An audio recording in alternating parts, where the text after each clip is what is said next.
तो आज हम बात करेंगे कि जीवन में आपको क्या मिलेगा और क्या नहीं मिलेगा। ये हम कुंडली में कैसे देख पाएंगे। जीवन में कितना सुख है, कितना दुख है, किसके साथ आपका कैसा संबंध रहेगा, ये सब कुछ यानी कुंडली को पूर्ण फलित हम कैसे करेंगे। आज मैं ये आपको उदाहरण से समझाने का प्रयास करूँगा जिससे आप आसानी से निकाल पाएँ। देखिए, आपकी कुंडली कुछ इस प्रकार की होती है। ये लग्न कुंडली है और अब हम जब इसे पूर्ण फलित करेंगे तो आज मैं आपको सभी कुछ समझाऊंगा कि देखिए, पहले घर से आपको क्या फल मिलेगा, आपको क्या क्या निकालना है, दूसरे घर से क्या मिलेगा, तीसरे से क्या मिलेगा, इसी प्रकार 12 घर से आपको फल निकाल के मैं आपको बताऊंगा। क्योंकि देखिए, पहला घर, दूसरा, तीसरा, चौथा, पाँचवा, छठा, सातवां, आठवां, नौवां, 10वां, 11वां और 12वां, ये 12 घर होते हैं और ये 12 घर सभी मिलके फल देते हैं। 9 ग्रह इनके स्वामी होते हैं। वो किस प्रकार से आपको फल निकालना है मैं आज सब कुछ उदाहरण के साथ आसानी से समझाऊंगा कि हमें किसी भी कुंडली को लेकर शुरुआत कहाँ से करनी है, हम कैसे निकाल पाएँ।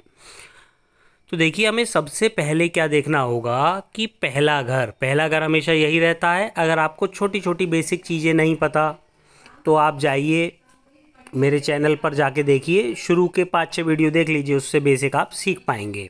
तो हम शुरू करते हैं इस कुंडली को फलित करना। देखिए, पहला घर ये है। पहला घर क्या होता है? आपका लग्न होता है। अब हम इसमें सबसे पहले क्या देखेंगे, इसमें नंबर क्या लिखा हुआ है। इसमें 9 नंबर लिखा हुआ है।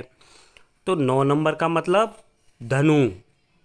धनु का मतलब बृहस्पति इसका मालिक है, यानी कि आपका जो लग्न हुआ वो धनु हुआ और ये घर किसका है? बृहस्पति का है, गुरु का है। लेकिन यहाँ गुरु तो बैठा नहीं है। गुरु कहाँ बैठा है? देखिए, यहाँ बैठा है। ये 9वें घर में, भाग्य का घर कहते हैं इसे धर्म का घर कहते हैं, है ना।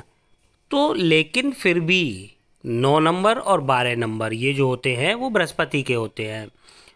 तो आपका जो लग्न है यानी लग्नेश कहाँ बैठा है? सबसे पहले हम देखेंगे भाग्य के घर में। तो इसका फल देखिए, मैंने वर्णन किया है, लग्नेश गुरु भाग्य भाव में बैठे हैं पहले घर के हिसाब से। इसके बारे में लिखा है। अभी हम सारी बातें करेंगे और आप कैसे देख पाएंगे ये भी हम बताएंगे इसी वीडियो में। उसके बाद हम क्या देखेंगे, पहले घर में लिखा हुआ है, चंद्र लिखा हुआ है और राहु लिखा हुआ है ना। हम यूरेसन, नेपच्यून वगैरह को नहीं मानते।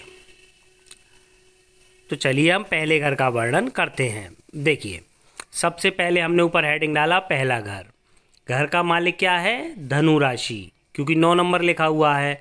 9 नंबर पर देखिए धनु आ रही है, तो हमने लिख दिया धनु राशि। अब धनु राशि कैसे स्वभाव की है? द्वि स्वभाव की है। चर, स्थिर और द्वि स्वभाव, 3 प्रकार के लक्षण होते हैं।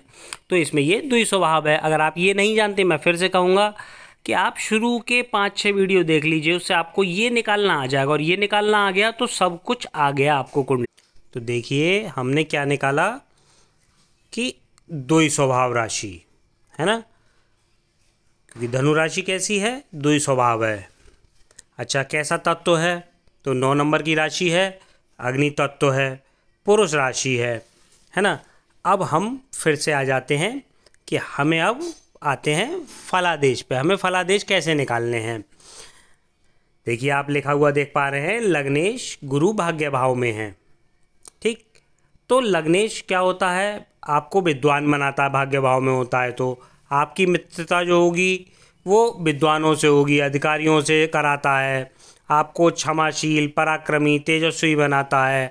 आपके कार्यों से समाज में आपको मान सम्मान मिलेगा। आप धार्मिक व्यक्ति होंगे, आपके धार्मिक प्रकार के कार्य होंगे, आपको मान सम्मान प्राप्त हो ही जाएगा। इसी प्रकार से चंद्र के फल निकाले कि देखिए, पहले घर में बैठा हुआ है एक तो चंद्र यहाँ, दूसरा किसके घर में बैठा हुआ है? धनु के घर में, द्वि स्वभाव राशि में, अग्नि तत्व राशि में, पुरुष राशि में बैठा हुआ है चंद्र। ये सब कुछ में बैठा हुआ है। तो हम ये सब कुछ कैसे निकाल पा रहे हैं? तो इसे आपको अगर आसानी से सीखना है तो इसे निकालने के लिए आप क्या कीजिए, पहले तो आप इस प्रकार से लिखिएगा, पहला घर, दूसरा घर और उनके ये लक्षण लिख लीजिएगा। ये आप पार्ट 1 से 6 में जाके देखकर सीखकर लिख सकते हैं। उसके बाद आपको वीडियो देखना है कि पहले घर में चंद्र, मेरे चैनल पर वीडियो मैंने बनाया हुआ है कि पहले घर में चंद्र के फल। अब उसमें मैंने बताया हुआ होगा कि देखिए द्वि स्वभाव राशि में होगा तो कैसे फल देगा, चर राशि में होगा तो कैसे फल देगा, अग्नि तत्व में होगा तो कैसे फल देगा, जल तत्व में होगा तो कैसे फल देगा, इसी प्रकार से पुरुष राशि स्त्री राशि में होगा तो कैसे फल देगा। आप उस वीडियो में अपने मतलब का ढूंढ लीजिए कि चंद्र पहले घर में तो है ही है उस वीडियो में, और अलग अलग लक्षणों में अलग अलग मैंने बताया है। तो यहाँ क्या बताया है मैंने कि देखिए चंद्र जब ऐसी स्थिति में होगा, अग्नि तत्व में होगा, पुरुष राशि में होगा, क्योंकि चंद्र देखिए क्या है, जल तत्व का ग्रह है और बैठा किस में, अग्नि तत्व में बैठा है। तो क्या होगा, जल से भय देगा, ये अधिक बोलने की आदत होगी, घूमने फिरने का शौक होगा, साथ में अब क्या देगा, क्योंकि ये शुभ ग्रह भी है तो सामाजिक कार्यों में रुचि देगा, समाज में अच्छा मान सम्मान देगा। इसी प्रकार आपको फिर देखना है वीडियो के राहु जो है वो पहले घर में किस प्रकार के फल देगा। ये वीडियो भी मेरा बनाया हुआ है, आप उसमें जाइए, उसमें देखिए कि द्वि स्वभाव राशि, अग्नि तत्व राशि और पुरुष राशि में राहु किस प्रकार के फल देगा, और आप आसानी से निकाल पाएंगे। इसी प्रकार से आप आइए दूसरे घर पे। दूसरे घर में क्या है, देखिए मकर राशि लिखी हुई है। कैसे पहचाना मकर राशि लिखी हुई है, देखिए ये है दूसरा घर। दूसरे घर में क्या लिखा हुआ है, 10 नंबर लिखा हुआ है और शनि लिखा हुआ है। तो 10 नंबर से क्या हुआ, आप यहाँ पर देखिए 10 नंबर से मकर राशि और शनि। आपकी राशि मकर नहीं है, आपकी राशि वो होगी चंद्र जिस घर में बैठा है। चंद्र कहाँ बैठा है, यहाँ बैठा है, और नंबर क्या लिखा है, 9। तो इस कुंडली वाले का लग्न भी 9 नंबर है और राशि भी 9 नंबर है, यानी कि धनु है ना। अब हम बात कर रहे थे दूसरे घर की। तो दूसरे घर में 10 नंबर लिखा हुआ है और शनि लिखा हुआ है। तो 10 नंबर यानी मकर, दूसरे घर का स्वामी क्या है, मकर, और स्वामी क्या है, शनि, यानी शनि अपने ही घर में बैठा हुआ है। देखिए आप, पहला घर, दूसरा घर। दूसरा घर क्या है, घर का मालिक मकर राशि। मकर राशि कैसी है, चर राशि है, पृथ्वी तत्व की राशि है और स्त्री राशि है ना। तो आपको वीडियो क्या ढूंढना है, दूसरे घर में शनि का फल, है ना, या 9 ग्रहों के फल। आपको दोनों प्रकार के वीडियो आपको मिल जाएंगे और उसमें जाके आप ढूंढ लीजिएगा कि जब शनि अपने ही घर में होगा, स्वयं राशि यानी मकर राशि में होगा, चर तत्व की राशि या पृथ्वी तत्व की राशि या स्त्री राशि में होगा, तो वो कैसे फल देगा। आप ये आसानी से उस वीडियो से फल निकाल पाएंगे जो मैंने यहाँ लिखा हुआ है। दूसरा हमें क्या देखना है कि दूसरा घर किसका होता है, धन का घर होता है। ये क्या है, स्वयं का घर, ये धन का घर। तो धन के घर का स्वामी क्या हुआ, 10 नंबर यानी शनि हुआ। तो देखिए आप, मैंने क्या लिखा हुआ है, धनेश अपने ही घर में धन भाव में बैठे हैं। धनेश कौन है, शनि, 10 नंबर के स्वामी शनि और इसी घर में बैठे हैं। तो जब धनेश अपने ही घर में बैठते हैं तो ये आपको अधिक लाभ प्राप्त करने में सहायता करते हैं। जातक धार्मिक होता है, अभिमान की मात्रा कुछ अधिक दे देते हैं ये जातक को।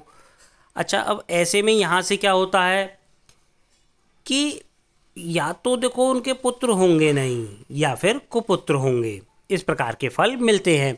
इसी प्रकार से आप तीसरे घर का निकालिए कि तीसरे घर में क्या नंबर पड़ा हुआ है, तो 11 नंबर पड़ा हुआ है। देखिए आप, 11 नंबर पड़ा हुआ है तीसरे घर में और कोई ग्रह नहीं बैठा है। तो तीसरे घर में क्या है, कुंभ राशि। स्वामी क्या है, स्वामी है कुंभ का भी शनि है। मकर और कुंभ दोनों का शनि है, लेकिन कुंभ कैसी राशि है, स्थिर राशि है, वायु तत्व की राशि है, पुरुष राशि है। तो हमने क्या लिखा, सहजेश, यानी तीसरा घर किसका होता है, पराक्रम का, छोटे भाई बहनों का सहजेश घर हम इसे कहते हैं।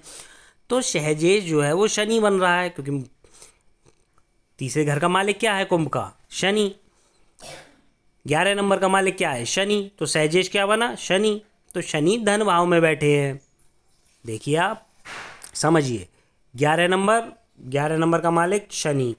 शनि कहाँ बैठे हैं, धन भाव में, यानी एक घर पीछे धन भाव में बैठे हुए हैं। देखिए अब यहाँ, तो सहजेश शनि धन भाव में है। ऐसे में भाइयों से विरोध देगा, आलस देगा, पराये धन का लालच भी देगा। ये कहाँ से निकाला, ये फिर आप उन्हीं वीडियो पे जाइए, आप देखिए तीसरे घर में शनि के फल या तीसरे घर में 9 ग्रहों के फल। उसमें आपको ढूंढना है कि शनि के फल का वर्णन करा गया है, और जब वो वायु तत्व, पुरुष राशि, स्थिर राशि इनमें होता है तो इस प्रकार के फल वो देता है। मैंने उसमें बताया हुआ है, तो आपको वो लिख लेने हैं। इसी प्रकार से आप चौथा घर, 5वां घर, छठा घर, 7वां घर, 8वां घर, 9वां घर, 10वां घर, 11वां घर और 12वें घर के आप निकाल लीजिए। और आप इस सब को निकालने के बाद अपने पिछले जीवन से इन सभी घटनाओं का मिलान करिए और आप देख पाएंगे कि आप कितना सटीक कुंडली से अपना जीवन के बारे में जानना सीख गए, यानी आप कुंडली फलित करना सीख गए। धन्यवाद।